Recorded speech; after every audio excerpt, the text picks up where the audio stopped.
Khan Academy refers to this exercise as multiplying expressions 0.5. However, when we learned this concept in class, we called it multiplying binomials, which is why I wrote that title up here. So how do we multiply binomials? Well, in this class, we used a generic rectangle. So we said, okay, this first binomial, it's a binomial that has two terms. So I'm going to take that generic rectangle, and in one direction, I'm going to split it in half. I'm going to write the positive x. I'm going to write the negative 10. This other binomial, also by the fact that it is a binomial, has two terms. So I'm going to split the generic rectangle into two in the other direction. Now I'm going to write the positive x and negative 7. Okay, at this point, I simply multiply to get what goes on the inside. So x and x meet here. So x times x gives me x squared.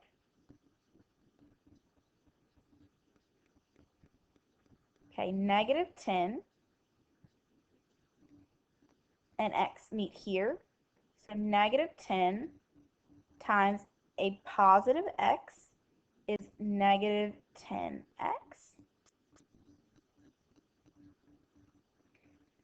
Negative 7, positive x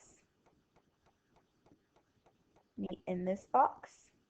So I multiply them together. I get negative 7x.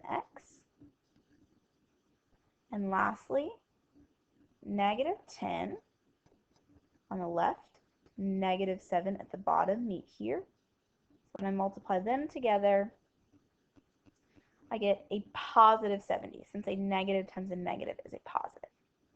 Okay, so once I have my generic rectangle filled in, I have to identify my like terms. So I can write this out. I can say x squared minus 7x minus 10x plus 70. And I see that I have a negative 7x and I have a negative 10x, so I'm going to combine those like terms. So I just bring down the x squared, negative 7x minus 10x gives me negative 17x. We have plus 70. I also could have identified it up here that I'm going to combine these two like terms. But in the end, my ultimate answer needs to be x squared minus 17x plus 70.